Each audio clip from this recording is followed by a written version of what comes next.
যদিও পুলিশের হামলায় তখন কেউ হতাহত হয় নাই। পরে একটা পর্যায়ে পুলিশ হচ্ছে প্রায় আধা ঘন্টার মতো হামলা চালায় এবং তারা পিছনে চলে যায়। বিজিবি সামনে চলে আসে এবং বিজিবি তখন রাইফেল দিয়ে গুলি চালায়।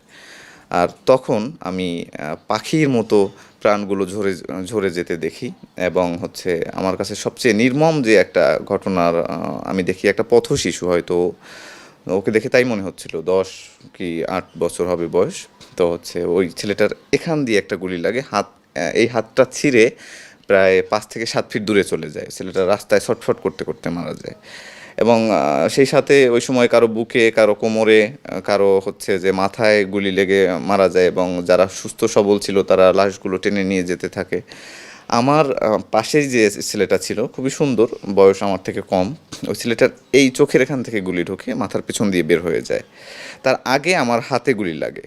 হাতে গুলি লাগার গুলি যখন লাগে তারপরে আমি সক্রিয়, আমার তেমন কিছুই হয়নি এটা ভেবে আমি রাস্তায় থেকে যাই এবং আমরা সামনে এগোতে থাকি এবং বর্ডার গার্ড আমার গুলি ছুটতেছে এবং তারা পেছনে পৌঁছচ্ছে। অর্থাৎ পেছনে বলতে আমাদের তাদের পেছন দিকটা হচ্ছে এইটা বিটিবির যে সদর দপ্তর, সেই সদর দপ্তরের দিকে হচ্ছে পেছন দিকে হাঁটছে এবং আমাদের দিকে গুলি ছুটছে, আর আমরা সামনের দিকে যাচ্ছি। আর ওই সময় আমার পাশে যে ছেলেটা ছিল তার চোখের নিচ দিয়ে গুলিটা ঢুকে মাথার পেছন দিক দিয়ে বের হয়ে যায়। আমি তখন আমার হাতে আমি গুলিবিদ্ধ। আমি ছেলেটাকে হচ্ছে পড়ে যেতে দেখি, ওর হাত একটুও নড়লো না, কিন্তু ওই অবস্থাতেই মারা গেল। আমি ওর পিঠের নিচ দিয়ে আমার ডান হাতটা ঢুকিয়ে আমি ওর লাশটা কাঁধের উপরে তুলে নিলাম। তুলে নিয়ে হচ্ছে আমি একটা অ্যাম্বুলেন্স নিরাপদ দূরত্বে দাঁড়িয়ে আছে, যদি দৌড়ে অ্যাম্বুলেন্সের কাছে যাই তাহলে 5 মিনিট সময় লাগে।